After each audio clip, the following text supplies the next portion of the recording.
Պարոն Թաթոյանին ես որ լսում եմ, հաճույք եմ զգում։ Ոնց որ իմ մտածելակերպն է իր մեջ մարմնավորված կամ հակառակը։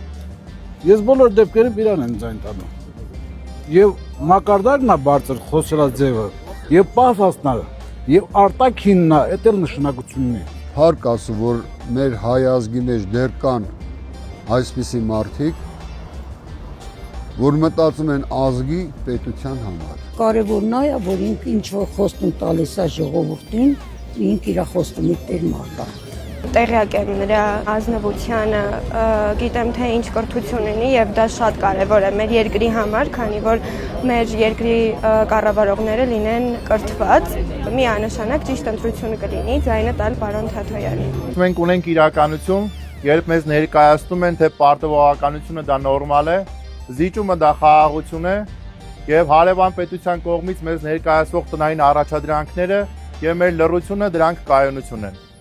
Մենք այստեղ ենք ասելու, որ ոչ, որ չկան այնպիսի իրավիճակներ, որ մենք միասին չենք կարող հարցերը լուծել։ Միավորվելով, նաև հավատալով պարոն Թաթոյանի քաղաքական լիդերությանը, մենք միասնաբար համոզված ենք, որ կարող ենք փոխել այս երկրի ճակատագիրը։ Մենք պետք է աշխատենք, որ մեզանից հետո եկող սերունդների համար կամ խնդիրները լուծենք, կամ հնարավորինս քիչ խնդիր թողենք։ Մենք ասում ենք, որ ի սկզբանե առողջապահությունը, բժշկական օգնությունը պետք է լինի անվճար, ամբողջությամբ անվճար, եւ դա հնարավոր է։ Այսօր տեսեք ոնց է։ Ծնողը ունեցավ գումար, կարողացավ տար պարապելու երեխային, լավ կպարապի, ասենք, այդ տարի կփորձի, մյուս տարի կփորձի, բայց երեխան էլ մեծ հաշվով գիտի, որ դա ծնողի հույսին է եւ եթե ծնողը հանգարց հնարավորություններ չունեցավ, չի էլ կարողանում որևէ արդյունքի հասնել։ Առհասարակ այսօրվա ավագ դպրոցի համակարգը ինքը չի ծառայում իր նպատակին։ Այսօրվա ավագ դպրոցը դարձել է մեր երեխաներին սովորեցնելը, ապա մոտիվացնելու տեղ։